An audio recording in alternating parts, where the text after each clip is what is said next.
이 시각 주요 뉴스입니다. 흉기를 휘둘러 경찰 진압을 방해한 혐의를 받는 한국노총 금속노련 사무처장이 구속됐습니다. 한국노총은 윤석열 정권의 노동자와 노동조합에 대한 선전포고라고 규정하고 투쟁을 경고했습니다. 지난해 성과급 잔치로 지탄받았던 은행권이 올해도 엄청난 실적을 올렸습니다. 고금리 대출로 이자 장사를 하면서 1분기에만 7조 원에 달하는 순이익을 냈습니다. 미국의 지난달 일자리 증가가 예상을 크게 웃돈 데다 미국의 채무 불이행 가능성이 사라지면서 밤사이 뉴욕 증시가 급등했습니다. 싱가포르에서 열리고 있는 아시아 안보회의 이틀째인 오늘 한미일, 한일 국방장관 회담이 열리고 한중 장관의 만남도 예정돼 있어 한반도 정세 등을 두고 어떤 논의가 오갈지 관심입니다. 굿모닝 YTN 2부로 이어갑니다. 흉기를 휘둘러 경찰 진압을 방해한 혐의를 받는 한국노총 금속노련 사무처장이 구속됐습니다. 광주지방법원 순천지원은 특수공무집행방해 치상 등의 혐의를 받는 김준영 사무처장의 구속영장을 발부했습니다. 재판부는 범죄의 중대성에 비춰 김 사무처장이 도주할 우려가 있다며 영장을 발부했습니다. 김 사무처장은 지난달 31일 전남 광양제철소 앞 도로에 설치된 철제 구조물에서 농성을 벌이다가 진압에 나선 경찰관에게 둔기 등을 휘둘러 다치게 한 혐의를 받고 있습니다. 경찰 진압을 방해한 혐의로 사무처장이 구속된 직후 한국노총은 윤석열 정권의 노동자와 노동조합에 대한 선전포고라고 격분했습니다. 한국노총은 어제 성명을 내고 윤석열 정권의 선전포고며 과거 공안 정권으로의 회귀 신호탄이라고 반발했습니다. 이어 말로는 대화하자면서 뒤로는 노동자들에게 막무가내 폭력을 행사하는 정부에게는 대화 의지가 없다고 판단한다며 한치의 물러섬 없이 싸울 것이라고 경고했습니다. 노동조합 집회에 대한 정부 대응을 두고 민주당은 노동탄압이라며 당 차원의 총력 대응에 나섰습니다. 국민의힘은 정당한 법 집행이라고 맞섰는데 여야는 후쿠시마 원전 오염수를 두고도 날선 공방을 벌이고 있습니다. 보도에 손효정 기자입니다. 민주당은 정부의 노동자 탄압이 도를 넘었다며 국회 차원의 강도 높은 대응을 예고했습니다. 건설 노동자 관련 사안에 국한됐던 당내 기구를 확대하고 살수차 금지 등 관련 입법에도 속도를 내기로 했습니다. 노동자를 전쟁에서의 적으로 간주하고 대응하는 정권의 태도에 걱정을 넘어서 분노합니다. 공권력이라는 이름의 폭력은 결코 용납될 수 없습니다. 경찰청 항의 방문은 물론 관련 부처 장관들을 상대로 정치적 책임을 묻겠다며 장외 투쟁 가능성까지 내비쳤습니다. 최근 언론에 보도된 국민의힘 공천 의혹을 들여다볼 진상조사단도 띄우겠다며 국민의힘의 김남국 코인게이트 진상조사단에 맞불을 놨습니다. 하지만 여당은 노조의 불법 행위에 엄정히 대응하는 건 공권력의 책무라며 정부 대응을 감쌌습니다. 다시 야만과 폭력의 시대가 도래했다는 민주당 이재명 대표의 주장은 망언이라며 발언을 취소하고 사죄하라고 날을 세웠습니다. 노동 현장에 법 질서를 확립하고 또 그동안의 비정상적인 그런 관행들을 정상화시키겠다는 그런 입장이니까 법치주의를 확립하고. 후쿠시마 원전 오염수 방류를 둘러싼 여야 신경전도 점점 더 치열해지고 있습니다. 주말 집회에 나서는 민주당은 국회 차원의 시찰단 청문회와 국회 결의안 동참을 거듭 압박하고 있는데 국민의힘은 민주당의 악재를 모면하기 위해 괴담으로 선동한다며 반발하고 있습니다. 재난에는 과잉 대응이 났다고 말하면서 후쿠시마 방사능 오염수 해양 투기에는 왜 이렇게 한없이 관대합니까? 민주당은 때를 쓸 게 아니라 주민을 상대로 공포와 괴담을 선동한 점에 대하여 사과를 해야 할 것입니다. 노동 현안에 이어 후쿠시마 오염수 방류 등 쟁점 현안마다 여야가 양보 없이 맞부딪히며 정치권의 공방은 갈수록 뜨거워지고 있습니다. YTN 손효정입니다. 지난해 성과급 잔치로 지탄을 받았던 은행권이 올해도 엄청난 실적을 올린 것으로 확인됐습니다. 고금리 대출로 이자를 쏠쏠히 챙기면서 1분기에만 7조 원에 달하는 순이익을 낸 것으로 전해졌습니다. 이영원 기자입니다. 지난해 가파른 금리 상승에 은행권은 사상 최대 실적을 거뒀습니다. 그만큼 성과급은 두둑했습니다. 고금리로 서민이 고통받는 가운데 돈잔치를 벌였다는 비판이 거세지자 정부와 금융당국이 직접 나서 은행권을 겨냥했습니다. 돈잔치라는 비판이 나오지 않도록 국민들의 위화감이 생기지 않도록 금융위원회에 관련 대책을 스스로의 어떤 경영 합리화 등 자체적인 노력으로 최대한 흡수함으로써 대출자에게 전가되는 금리 인상이 최소화되도록. 이런 압박에 가상금리를 내리긴 했지만 여전히 높은 대출 이자에 수익은 쏠쏠했습니다. 금융감독원은 은행권이 올해 1분기에만 순이익 7조 원을 거뒀다고 발표했습니다. 시중은행 가운데 순이익을 가장 많이 낸 곳은 하나은행입니다. 9,700억 원이 넘는데 1년 전보다 무려 45.5%나 급증했습니다. 신한은행과 KB국민은행도 9천억 원대 순이익을 냈고 우리은행은 8천억 원대로 순이익이 20% 넘게 늘었습니다. 이렇게 4대 은행이 거둔 1분기 순이익만 3조 7천억 원에 달합니다. 대출 규모 자체가 워낙 크기 때문에 가상금리가 조금 내리거나 하더라 할지라도 뭐 그렇게 큰 수익에 영향을 미치지 않는 수익 규모 자체는 꽤 크게 나오는 이런. 다만 이자 이익만 놓고 보면 금리가 가파르게 치솟았던 지난해 4분기보다는 7천억 원 줄었습니다. 금감원은 은행권이 대출 금리를 내린 효과가 서서히 반영되면서 이자 이익은 다소 준 것으로 평가했습니다. YTN 이영훈입니다. 5월 소비자 물가가 19개월 만에 가장 낮은 상승률을 기록했습니다. 통계청이 발표한 5월 소비자 물가 동향을 보면 소비자 물가는 1년 전 같은 달보다 3.3% 상승했습니다. 이는 지난 2021년 10월 3.2% 상승 이후 19개월 만에 가장 낮은 상승률입니다. 소비자 물가는 지난 4월 3.7%로 14개월 만에 3%대로 떨어지며 둔화 추세가 이어지고 있습니다. 5월에는 농축수산물이 0.3% 하락했고 공업제품은 1.8% 증가에 그친 반면 전기, 가스, 수도는 23.2% 올랐습니다. 경유는 24%, 휘발유는 16.5% 내렸습니다. 바이든 대통령과 케빈 메카시 하원 의장이 단판을 지은 미국 연방정부 부채한도 합의안이 하원에 이어서 상원도 통과하면서 연방정부 채무불이행, 디폴트 우려가 해소됐습니다.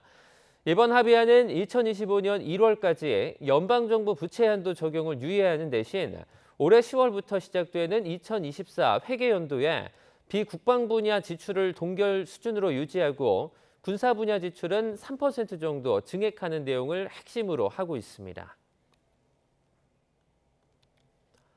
미국 노동부가 지난달 비농업 일자리가 33만 9천 개 증가했다고 현지 시각 2일 밝혔습니다. 이는 월스트리트 저널이 집계한 전문가 전망치 19만 개를 크게 웃도는 것입니다. 그러나 지난달 실업률은 3.7%로 한 달 전인 4월에 3.4%보다 0.3%포인트 상승했습니다. 지난달 일자리 33만 9천 개 증가는 4월에 29만 4천 개 증가, 3월에 21만 7천 개 증가보다도 많습니다.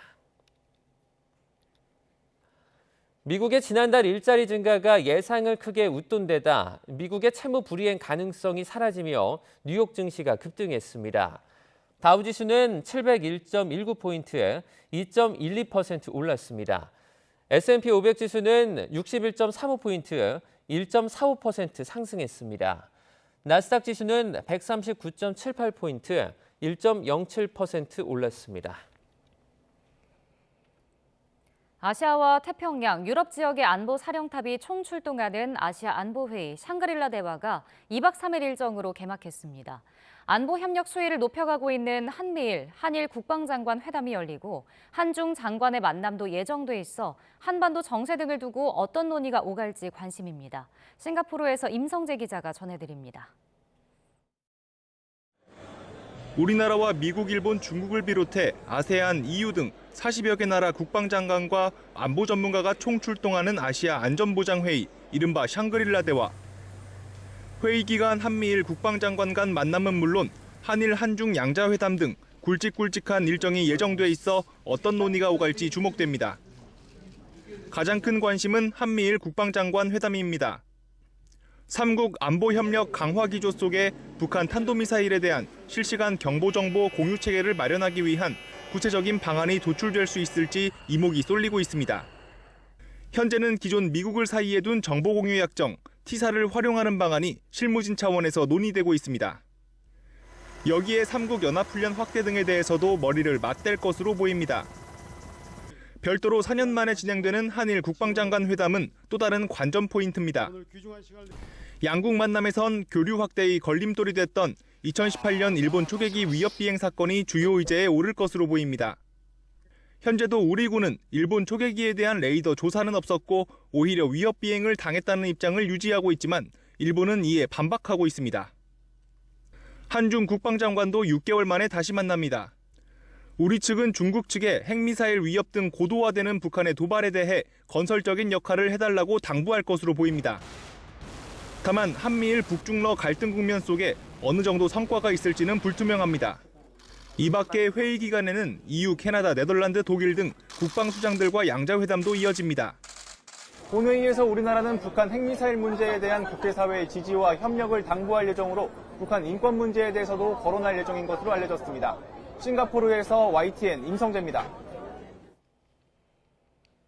싱가포르에서 열리고 있는 샹그릴라 대화에서 한미일 국방수장이 머리를 맞댑니다. 이종섭 국방부 장관은 오늘 제20차 아시아 안보회의 샹그릴라 대화 이틀차에 로이드 오스틴 미국 국방장관, 하마다 야스카즈 일본 방위장관과 3자 회담을 갖습니다.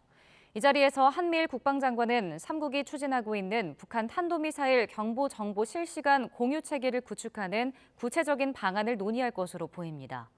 이어 이 장관은 리상푸 중국 국방부장과 한국 양자회담을 합니다. 우리나라 측은 중국 측에 북한 핵미사일 위협에 대한 건설적인 역할을 주문할 것으로 예상되지만 한미일, 북중러 갈등 국면 속 어느 정도 성과가 있을지는 미지수란 관측이 나옵니다. 로이드 오스틴 미국 국방장관과 리상푸 중국 국무위원 겸 국방부장이 어제 아시아 안보회의 개막 만찬에서 만나 악수하고 짧게 인사했지만 실질적인 대화는 없었다고 미 국방부가 전했습니다. 미국은 이번 회의 기간 오스틴 국방장관과 리상푸 국방부장의 회담을 제안했으나 중국 측의 거부로 무산됐습니다. 오스틴 국방장관은 회의 이틀째인 오늘 인도 태평양 지역에서의 미국의 리더십을 주제로 연설할 예정입니다. 이어 리상푸 국방부장은 회의 마지막 날인 내일 중국의 신안보 이니셔티브를 주제로 연설할 계획입니다. 군이 이르면 오늘 서해에 추락한 북한 우주발사체 동체 잔해 일부를 인양하는 작업을 시도할 예정입니다. 이런 가운데 북한은 정찰 위성 발사에 대한 국제사회의 규탄에 반발을 이어갔습니다. 조수연 기자가 보도합니다. 이 단체로 추정되는 15m가량의 북한 우주발사체 잔해는 75m 깊이의 물속에 누워있는 상태입니다. 이를 인양하기 위해 우리 군이 잠수함 구조함인 청해진함과 통영함, 광양함 등 여러 함정을 투입했습니다. 청해진함에는 포화 잠수 장비가 장착돼 있어 잠수사들이 물속에서 작업할 수 있습니다. 포화 잠수 장비는 수압에 따른 기체 중독, 즉 잠수병을 막는 감압 장비인데 이를 물속에 내려보내 심해 잠수사들의 작업을 돕는 겁니다.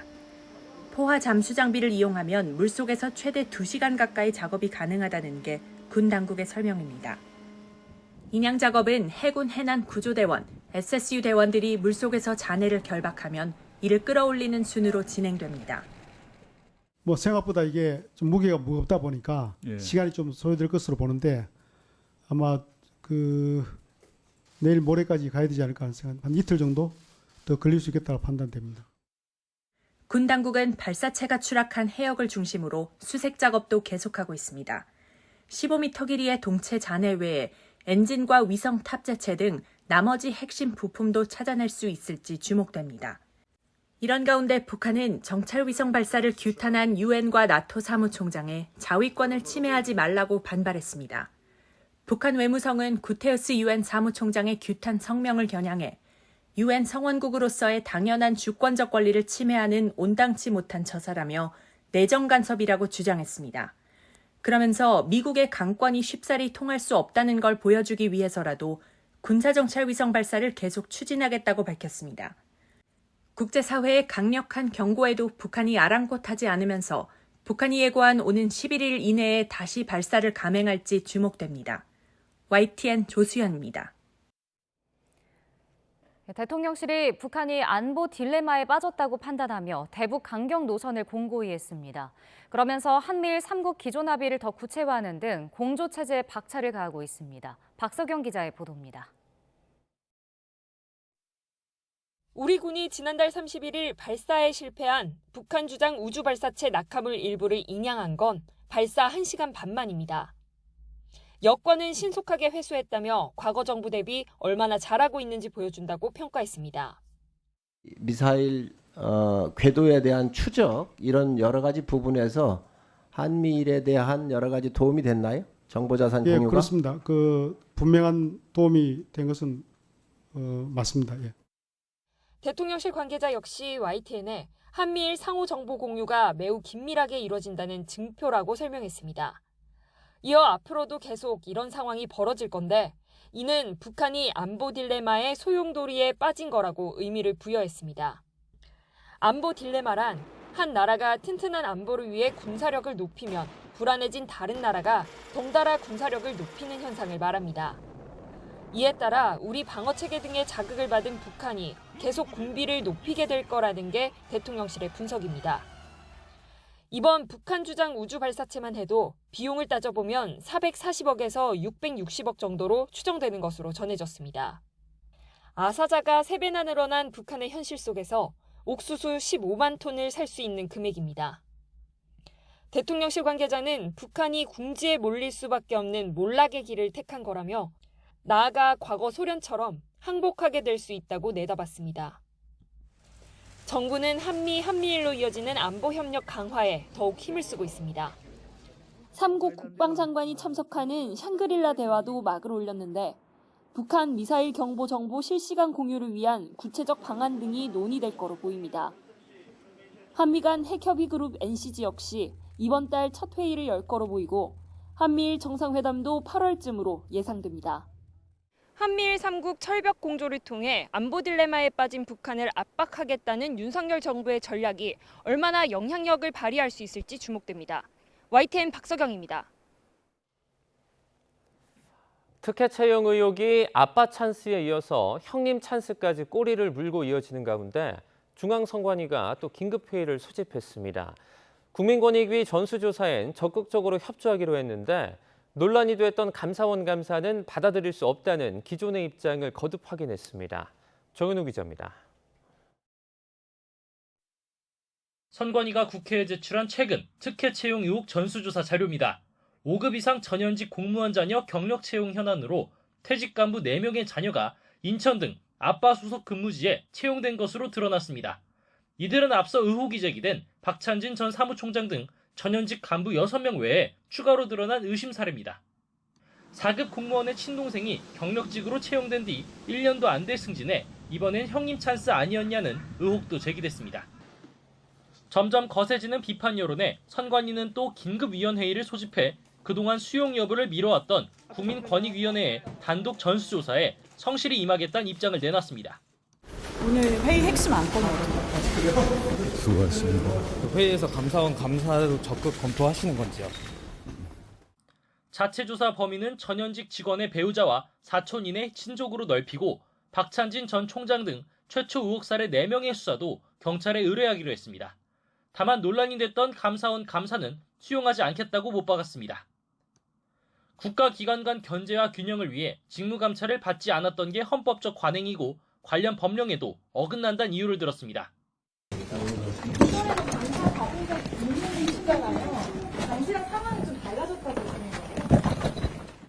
당장 감사원은 정당한 감사 활동을 거부하는 행위로 법에 따라 엄정 대처하겠다고 날을 세웠습니다. 국민의힘도 선관위가 법을 마음대로 해석하는 행태를 보였다고 비판했습니다. 감사받는 대상 기관이 감사를 받겠다 받지 않겠다고 선택할 권리가 어디에 있습니까? 터무니없는 행동들을 이제 즉각 중단해 줄 것을 부탁드립니다. 이런 가운데 여야 간 공감대가 형성된 국회 차원의 국정조사는 실무 차원의 논의가 진행되고 있습니다. 채용 비리는 수사를 통해서 엄정하게 밝혀져야 될 사안이고요. 그리고 국정조사 관련해서는 양 당의 원내 수석들 간의 소통이 있는 걸로 알고 있습니다.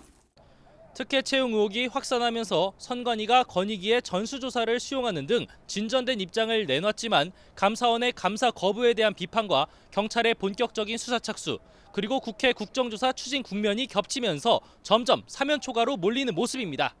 YTN 정인호입니다. 중앙선거관리위원회가 자녀 특혜 채용 의혹을 자체 감사하기 위해 꾸렸던 특별감사위원회 위원이 감사 대상과 같은 곳에 근무하는 간부였다는 지적이 나왔습니다. 국민의힘 정우택 의원실에 따르면 선관위 특별감사위 원준희 위원은 현재 경남 선관위 상임위원으로 특감 대상 4명 중에는 근무지가 같은 김정규 경남 총무과장이 포함돼 있었습니다. 원 감사위원은 또 다른 특감 대상인 신우용 제주 상임위원과도 2016년 중앙선관위 선거정책실에서 함께 근무한 이력이 있는 것으로 나타났습니다. 이에 대해서 선관위 측은 원 감사위원이 먼저 선임된 뒤에 나중에야 감사 대상들이 추가된 것이라며 이에 따라 해당 감사에서는 원 감사위원을 배제했다고 해명했습니다. 국민의힘 태영호 전 최고위원의 자진 사퇴로 후임을 선출하는 보궐선거에는 현역 의원들은 단 한 명도 출마하지 않았습니다. 내년 총선 공천을 이끌 지도부에 사실상 무혈 입성할 기회지만 설화로 인한 공백을 채운다는 부담에 10개월 앞으로 다가온 선거에는 도움되지 않는다는 판단도 작용한 것으로 보입니다. 조성호 기자의 보도입니다. 스스로 물러난 국민의힘 태영호 전 최고위원 빈자리는 원외 인사가 채우게 됐습니다. 김가람 청년대변인과 이종배 서울시 의원, 천강정 경기도당 의료정책위원장 이렇게 3명이 경선을 치릅니다. 천강정 후보, 김가람 후보, 이종배 후보 3분을 본 경선에 진출하도록 하였음을 알려드립니다. 당내에선 호남 출신인 김가람 청년대변인이 비교적 우세한 걸로 거론됩니다. 지난 전당대회 때 청년 최고위원에 도전했다가 고배를 마셨지만 김기현 대표가 청년대변인으로 발탁한 이후 줄곧 현 지도부와 손발을 맞춰왔기 때문입니다. 한 차례 토론을 거쳐 오는 9일 전국위원회 투표로 승자가 결정됩니다. 애초 친윤계를 중심으로 현역 의원들 하마평이 무성했지만 다들 손사래를 치면서 흥행은 빨간불입니다. 내년 총선을 이끌 지도부에 쉽게 올라탈 기회인데도 상당히 이례적이란 평가입니다. 설화로 생긴 공백을 메운다는 부담에 최고위원 보궐선거가 저희가 뭐 경사스러운 일로 치러지는 보궐선거는 아니지 않습니까? 본선 출마하듯이 그렇게 경쟁하듯이 하는 거는 좀 부담이 있었던 것 같습니다. 당무를 결정하는 최고기구 이상에 걸맞지 않은 약체 지도부라는 당 안팎의 시선도 현역들 도전을 꺼리게 했다는 지적입니다. 실제 선출직 가운데 원내 인사는 조수진 의원뿐. 그마저도 밥 한 공기 발언 논란으로 적잖은 정치적 타격을 입었다는 당 안팎의 평가가 있습니다. 여기에 총선을 앞두고 쇄신 요구가 지도부를 향할 경우 자칫 공천에 악영향을 미칠 수 있다는 우려가 현역 의원들을 머뭇거리게 했을 거란 분석입니다. 이 당 지도부 입성해봤자 별 소위 말해서 어떤 메리트가 없다. 얘기한 것 같아. 그럴 바에야 국회의원들은 지역구 활동이나 열심히 하자. 이런 가운데 국민의힘은 당무감사를 앞두고 지도부 출범 석 달 만에 당협위원장들을 한 곳에 모아 단합을 모색하면서 총선 채비를 본격화하고 나섰습니다. 유능한 사람이 꼭 공천될 수 있도록 시스템 공천을 확립해서 지켜나갈 것입니다. 많은 사람들이 이런 말씀들을 하십니다. 검사 공천하지 않겠느냐, 검사왕 되지 않겠느냐 하는데 천만의 말씀입니다. 다만 총선 승리를 위해선 집권여당 지도부가 영향력 있는 메시지로 정책 현안을 주도하는 게 필요하다는 점에서 현역 의원들이 선뜻 나서지 않는 것은 아쉬움을 남긴다는 지적입니다. YTN 조성호입니다. 거액 가상자산 논란으로 탈당했지만 김남국 의원 거취 문제를 둘러싼 내부 이견으로 더불어민주당은 여전히 홍역을 앓고 있습니다. 친명 일각에서조차 의원직 자진 사퇴를 언급하고 있지만 이에 반대하는 의견도 만만치 않아 내분 양상이 짙어지고 있습니다. 안윤학 기자가 보도합니다. 민주당 탈당 이후 자맹을 이어가던 김남국 의원이 17일 만에 국회에 모습을 드러냈습니다. 윤리특별위원회에서 결정한 절차에 따라서 성실하게 소명을 할 계획입니다. 네. 의원님 혹시 뭐 자진 사퇴하시거나 이럴 의견은 여기까지만 말씀드릴게요. 김 의원의 등장과 함께 그의 거취를 둘러싼 논쟁도 다시 불이 붙고 있습니다.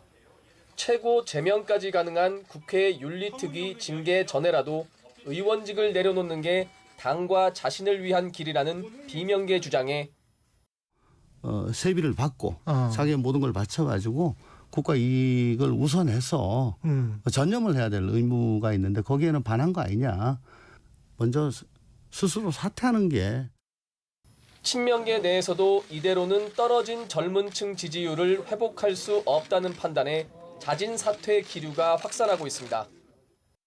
본인 스스로와 그를 뽑아준 국민들의 목소리를 잘 겸허하게 경청하는 것이 저는 국회의원의 자세다. 지금 국민들의 어떤 분노, 실망 이제 그런 것들을 김남국 스스로가 겸허히 수용하고 성찰하고 반성해야 된다. 이번 사태 초기 탈당과 불출마 선언을 했어야 했는데 이미 타이밍을 놓쳤고 상임위 중 코인 거래가 들통난 이후엔 곧장 의원직 사퇴를 했어야 한다는 모진 질타도 잦아들지 않고 있습니다. 물론 아직 명백한 불법이 드러나지 않은 이상 의원직 사퇴는 지나치다는 반론도 팽팽하게 맞서고 있습니다. 수없이 많았던 의원들의 구설수를 볼 때 저는 명백한 불법을 저질렀을 경우에나 자진 사퇴하는 것이 맞다고 보고요. 더 큰 문제는 의원들 간 갑론을박 갈등 양상이 강성 지지층 개딸 세력을 둘러싼 신경전과 곧 출범할 혁신기구의 성격 문제로 비화된 데 이어 청년 당원들마저 갈라놨다는 겁니다. 김남국 의원을 비판한 당 대학생위원회에 대학생 당원들이 반기를 들며 당의 새싹들마저 개파 싸움에 가세했다는 우려마저 나옵니다. 전당대회 돈봉투 의혹과 김남국 의원 가상화폐 투자 논란은 더불어민주당의 무너진 도덕성을 상징하는 사건입니다.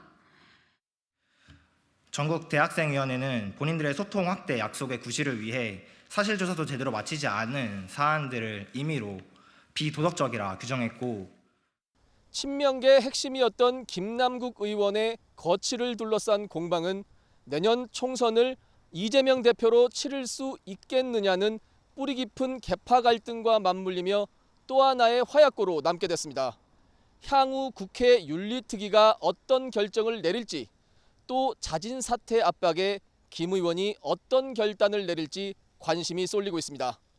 YTN 안윤학입니다. 한상혁 전 방송통신위원장이 자신의 면직 처분 취소와 집행정지를 요청하는 소장을 서울행정법원에 제출했습니다. 한상혁 전 방통위원장 법률대리인 측은 그제 서울행정법원에 소장을 냈다며 한 위원장 면직은 방송과 언론의 독립이라는 헌법적 가치를 침해하는 위헌적인 처분이라고 주장했습니다. 한 전 위원장 법률대리인 측은 방통위 설치법에 의하면 방통위원장은 임기가 보장돼 있어 외부의 부당한 지시나 간섭을 받지 않아야 하며 공소가 제기됐다는 이유로 면직 처분을 한 것은 무죄 추정의 원칙에 위배된다고 밝혔습니다. 민주당 이재명 대표가 어제 열린 공직선거법 위반 재판에서 황무성 성남도시개발공사 초대 사장과 고 유한기 전 공사개발사업본부장이 주고받은 문자 메시지라며 일부 내용을 공개했습니다. 황 전 사장이 유 전 본부장이 대장동 관련 사건으로 경찰 조사를 받던 재작년 11월 양심 선언하라는 내용의 문자 메시지를 보냈지만 답장을 받지 못했다고 주장하자 이 대표는 자신이 문자를 확보하고 있다며 내용을 공개했습니다. 이 대표는 유 전 본부장이 황 전 사장에게 왜 사장님의 부끄러운 문제를 대장동에 묻고 양심 선언을 운운하고 거짓 언론 플레이를 하는지 이해할 수 없다는 답신을 보냈다고 주장했습니다. 이 대표가 문자를 공개한 건 자신이 황 전 사장의 퇴직을 종용했다는 의혹을 반박하려는 의도로 보이는데 황 전 사장은 기억이 없다며 처음 듣는 내용이라고 반박했습니다.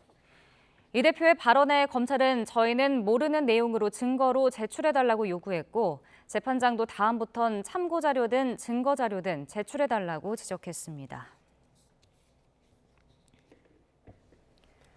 앱에서 만난 또래 여성을 숨지게 한 뒤에 시신을 유기한 정유정이 범행 뒤 가방을 끌고 가는 모습이 공개됐습니다. 얼굴을 가린 채 취재진 앞에 선 정유정은 제정신이 아닌 것 같다고 말했습니다. 범행 직후 모습 함께 보시겠습니다. 정유정이 여행용 가방을 끌고 가는 모습입니다. 이 흉기로 피해자를 숨지게 한 뒤 가방을 챙겨온 건데요. 잔혹하게 범행을 저지른 뒤라고 하기엔 지나치게 태연합니다. 성큼성큼 걷는 모습에서 두려워하거나 죄의식이 있는 것과는 거리가 멀어 보입니다. 정유정은 다시 피해자 집으로 가서 시신 일부를 가방에 담아 택시를 탔습니다. 이후 양산숲에 시신을 유기했다가 택시기사의 신고로 경찰에 붙잡혔습니다. 정유정은 신상 공개 뒤 처음 언론에 모습을 드러냈지만 모자와 마스크를 써서 얼굴을 가렸습니다. 유족에게 사과하면서 제정신이 아니었던 것 같다고 말했습니다. 피해 여성을 범행 대상으로 특정한 이유가 뭔가요? 피해자와 유가족들에게 정말 죄송합니다. 제정신이 아니었던 것 같습니다. 죄송합니다. 할 말이 없습니다. 죄송합니다. 검찰 조사에서 성실히 조사에 임하겠습니다. 공사 현장에서 작업 중이던 노동자가 추락해 숨진 사고와 관련해 소속업체 대표가 재판에 넘겨졌습니다. 서울 지역에서 중대재해처벌법을 적용해서 기소한 첫 사례입니다. 김혜린 기자입니다. 서울 서초동에 있는 빌딩입니다. 지난해 3월 25일 이 건물 신축 공사 현장에서 60대 노동자 김모 씨가 추락해 숨졌습니다. 건물 지하 3층에서 환기구에 페인트 칠을 하다가 한층 아래로 떨어진 겁니다. 사고가 일어난 지 1년 2개월여 만에 검찰이 김 씨 소속 건설업체와 대표 67살 이모 씨를 중대재해처벌법 위반 혐의로 재판에 넘겼습니다. 서울 지역에서 일어난 산업재해 사고에 중대재해처벌법을 적용해 기소한 건 이번이 처음입니다. 검찰 조사 결과 이 씨는 사고가 일어나기 4개월 전 현장 안전관리자가 그만두자 본사 직원을 명목상의 안전관리자로 둔 것으로 드러났습니다. 인건비 부담과 구인난이 후임자를 두지 않은 이유였습니다. 더구나 사고 전 고용노동청 등으로부터 추락 방호시설 등이 미비하다는 지적을 여러 차례 받고도 필요한 조치를 하지 않았습니다. 실제 사고 당시 현장에는 안전모나 안전대, 추락 방호시설 등 기본적인 안전조치조차 제대로 갖춰지지 않은 상태였습니다. 업체 대표인 이 씨가 재해 예방 인력이나 시설, 장비를 갖추는 등의 의무를 다하지 않아 소속 노동자가 사망에 이르렀다는 게 검찰의 결론입니다. 지난해 1월 중대재해처벌법이 시행된 뒤 지금까지 재판에 넘겨진 관련 사건은 모두 18건입니다. 지난 4월엔 처음으로 경영 책임자가 실형을 선고받고 법정에서 구속됐습니다. YTN 김혜린입니다. 금리 인상 행진이 멈춘 데다 각종 규제 완화에 힘입어 서울 아파트값과 전셋값이 2주 연속 오르고 상승폭도 확대됐습니다. 전문가들은 본격적인 상승이라고 보기에는 시기상조지만 지역에 따른 양극화는 심화할 것이라고 전망합니다. 이동우 기자가 취재했습니다. 5,500여 가구에 이르는 송파구 잠실 대규모 아파트 단지. 전용 면적 84제곱미터가 지난달 23억 1,500만 원에 팔렸습니다. 층수와 위치에 따라 차이가 나긴 하지만 지난 2월 18억 2천만 원에 비해 3달 만에 5억 원 가까이 오른 것입니다. 실거래가 보시면 아시겠지만 그래도 한 3억은 오르지 않았나 싶네요. 물가 차이는 저희가 워낙에 토지거래 허가구역이다 보니까 지금 물가 차이가 그렇게 크지는 않아요. 근처 잠실 주공호 단지 전용 82제곱미터도 연초에 비해 5억 2천만 원 오른 28억 2,100만 원에 최근 거래됐습니다. 이처럼 송파, 서초, 강남, 강동 등 강남 4구 아파트가 강한 상승세를 보이며 이번 주 서울 아파트 값은 2주 연속으로 올랐고 상승폭도 커졌습니다. 동작, 마포, 용산, 중구 등도 상승세가 이어졌습니다. 동대문, 은평, 서대문, 영등포구 아파트 값도 이번 주 하락 행진을 멈췄고 성북구는 상승 전환했습니다. 지난해 고금리 태풍으로 집값이 워낙 많이 떨어진 데다가 규제 완화 효과가 맞물리면서 반등세를 이어가고 있는 것으로 분석이 되고요. 서울 아파트 전셋값도 이번 주 0.05% 올라 2주 연속 상승했고 지난주보다 오름폭도 커졌습니다.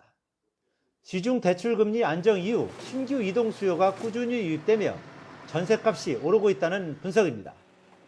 하지만 전문가들은 경기 침체 우려 등이 여전한 상황에서 부동산 시장의 본격적인 대세 상승으로 보기는 어렵다고 진단합니다.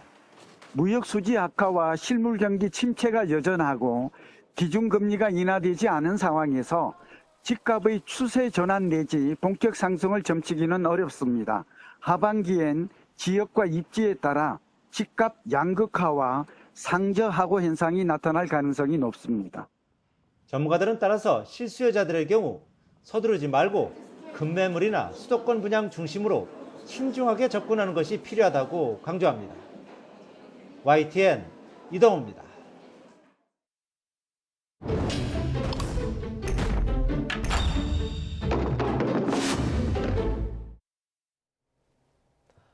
최근 정부와 서울시가 싱가포르와 홍콩식 외국인 가사도우미 제도를 국내에 도입하는 방안을 검토하고 있습니다.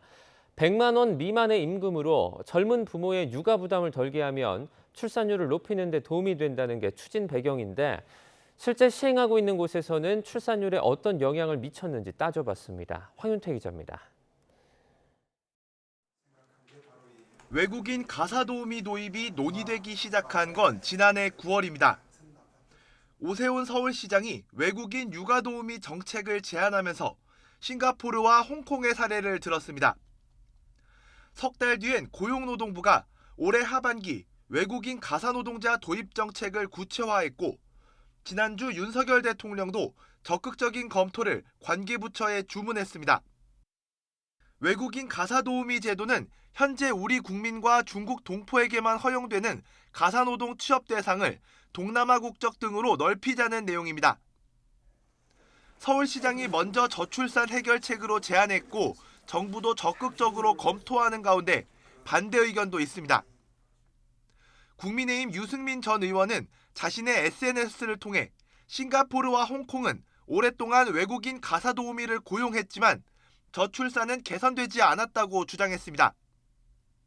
그래서 싱가포르와 홍콩의 통계청 자료를 찾아봤습니다. 싱가포르에서 처음 외국인 가사노동자 제도가 도입된 1978년 합계 출산율은 1.79, 신생아는 3만 9천여 명이었습니다. 제도 도입 2년 뒤엔 출산율이 1.82까지 오른 적이 있고 1988년과 1990년 일시적으로 신생아 수가 5만 명을 넘기는 했습니다. 그렇지만 4번을 제외하고는 한 번도 출산율이 1.79를 넘어선 적이 없고 지속적인 하락 추세를 보이는 가운데 지난해엔 합계 출산율 1.04, 신생아 수 3만 5천 명을 기록했습니다. 싱가포르보다 5년 먼저 제도를 도입한 홍콩은 어땠을까요? 1973년엔 신생아 수 통계만 있는데 도입 이듬해 신생아가 8만 3천 명으로 늘었고 이후 10년 동안 8만 명 선을 유지합니다. 2007년부터 2012년까지 5년간 출산율 반등 흐름이 나타나기는 했지만 2021년 신생아 수는 3만 6천여 명, 출산율은 우리나라보다 더 낮은 0.77입니다. 싱가포르와 홍콩 통계청의 자료를 보면 외국인 가사도우미 정책 도입 직후 일시적으로 출산율이 반등하기는 했지만 40여 년간의 흐름을 보면 하락 추세를 피하지 못했다는 공통점이 있습니다. 따라서 싱가포르와 홍콩이 외국인 가사도우미 도입 후에도 저출산 문제를 해결하지 못했다는 유승민 전 의원의 주장, 대체로 사실로 판정합니다. 외국인 가사도우미를 도입한 뒤 싱가포르는 여성 경제활동 참여율이 높아졌다는 주장도 있지만 우리나라 역시 비슷한 추세로 높아져서 차이는 2%포인트 정도로 나타났습니다. YTN 황윤태입니다.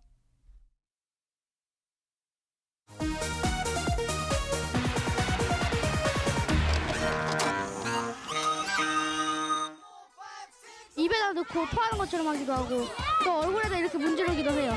애들 골탕 먹여주는 게 재밌는데요.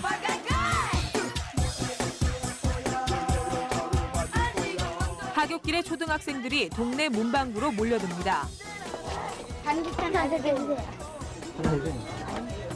강한 폭발음과 함께 희뿌연 거품과 액체가 흘러나옵니다. 주변엔 금세 화장실에서나 맡을 수 있는 고약한 암모니아성 냄새가 퍼집니다. 애들이 학교에서 방구폭탄을 가져와가지고 터트려가지고 선생님한테 혼나기도 해요. 피와 눈동자를 연상시켜 보기에도 끔찍한 장난감에서부터 무의식 중에 입에 넣는 이들 제품들에서 납 등 유해 물질이 검출됐습니다.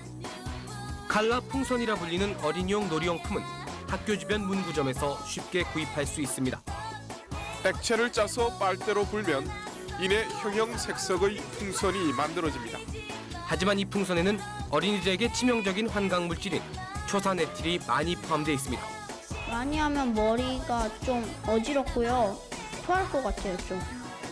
100원을 넣으면 일단 과자 서너 알이 나오고 이어 몇 분간 오락을 할 수 있습니다. 왜 과자 먹으려고 해? 게임하려고 해? 게임이요. 기계 입구에는 언제 청소를 했는지 까만 먼지가 묻어납니다. 승수가 쌓이고 배당에 맞춰 코인이 쏟아져 나오는 모습이 성인 도박 빠찡코를 연상케 합니다. 25개 터졌어요. 어떤 누나 25개 터졌어요. 어른들한테 문제가 있다고 생각하죠. 이게 있기 때문에 애들이 사용을 하잖아요. 혐오감을 주거나 유해 물질이 함유된 장난감들 때문에 어린이들의 동심과 건강이 위협받고 있습니다.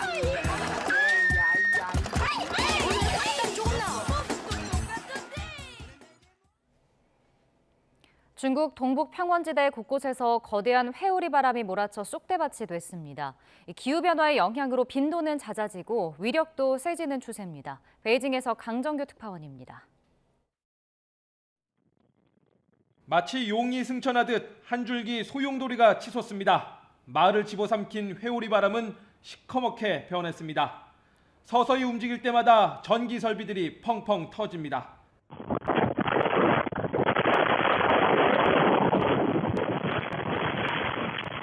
중국 랴오닝성 곳곳에서 거대한 토네이도가 휘몰아쳤습니다. 달리던 승용차를 번쩍 들어올리고 수레를 날려버릴 정도입니다.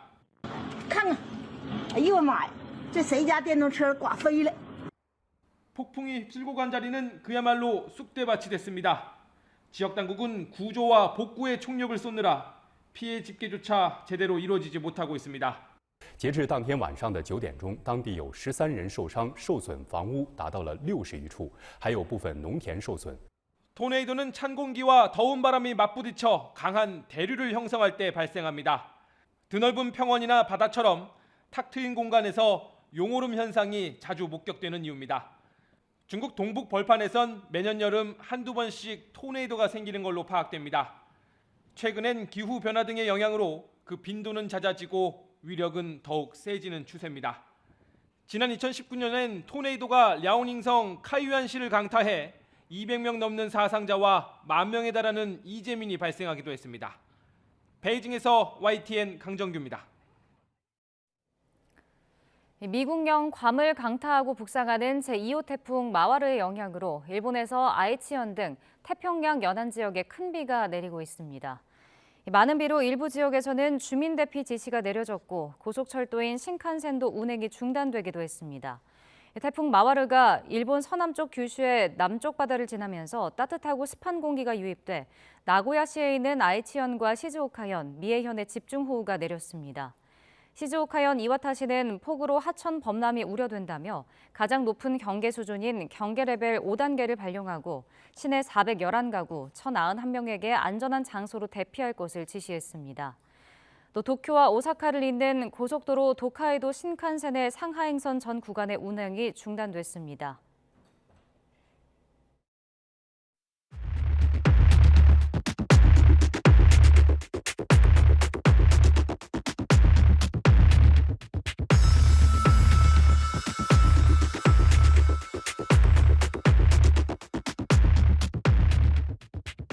전 세계적으로 발생하는 이상기후 현상. 이상기후 현상의 원인은 무엇일까요?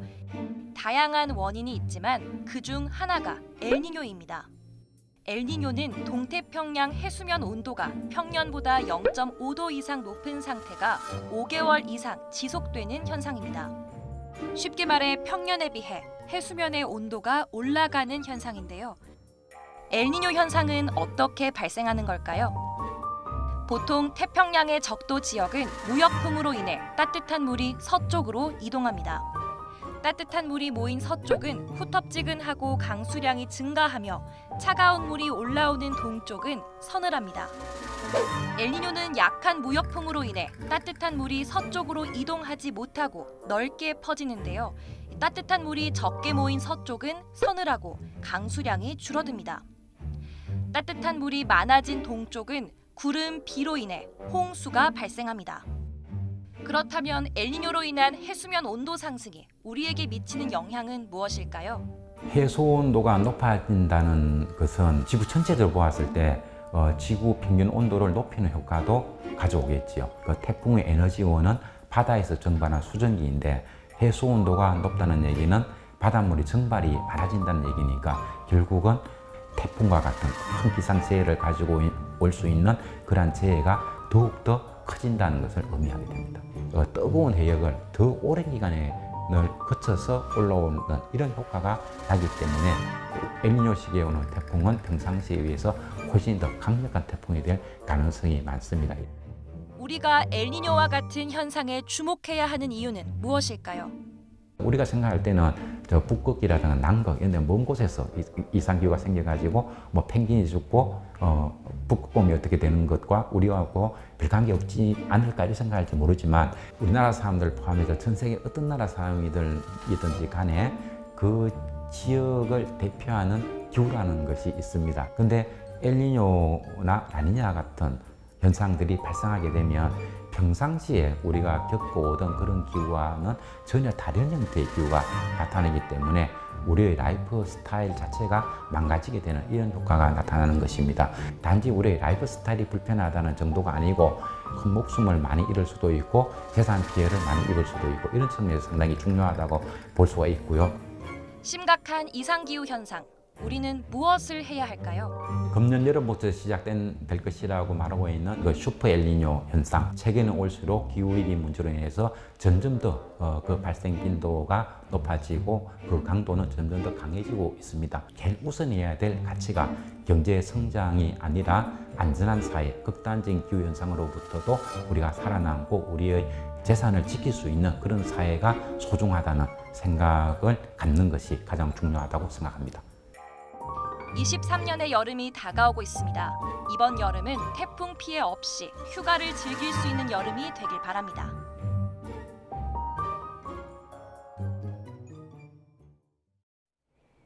인도 북동부 오디샤주에서 열차 충돌 사고로 120여 명이 숨졌습니다. 로이터와 AP통신 등은 어제 오후 7시 20분쯤 주도 부바네스와르에서 200km 떨어진 지점에서 승객을 태운 열차가 화물차와 충돌한 뒤 일부 객차가 탈선했다고 보도했습니다. 이 사고로 120여 명이 목숨을 잃었고 부상자는 800여 명이 넘는 것으로 알려졌습니다.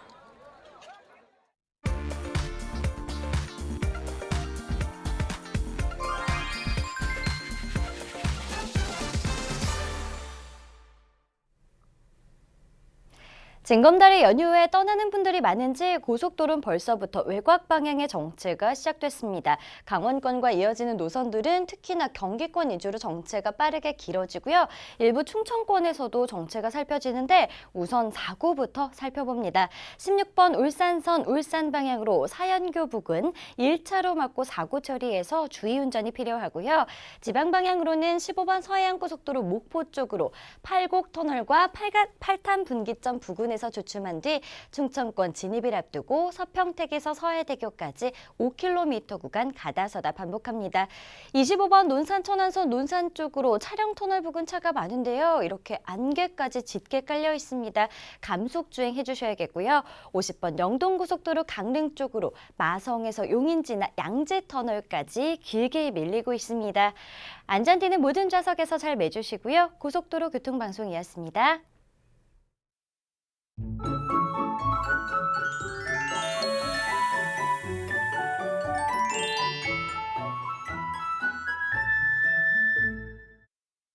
6월의 첫 주말도 낮에는 덥겠습니다. 현재 서울 기온이 16.7도로 선선하지만 낮에는 28도까지 올라서 덥겠는데요. 큰 일교차에 대비해서 겉옷 챙겨주시길 바랍니다. 오늘 전국적으로 자외선도 강합니다. 외출하기 전에 자외선 차단제 꼼꼼히 발라주시고요. 볕이 강한 낮 시간에는 야외 활동을 자제하시길 바랍니다. 오늘 대체로 맑겠지만 경북 동부는 오후에 소나기가 예상됩니다. 현재 기온은 서울이 16.7도고요. 낮 기온은 청주가 28도, 대구는 29도까지 오를 것으로 보입니다. 일요일인 내일도 맑고 덥겠고요. 현충일인 화요일에는 제주도에 비 예보 들어 있습니다. 날씨였습니다. 굿모닝 YTN 2부 마칩니다. 잠시 후 3부가 이어집니다. 시청해주신 여러분 고맙습니다.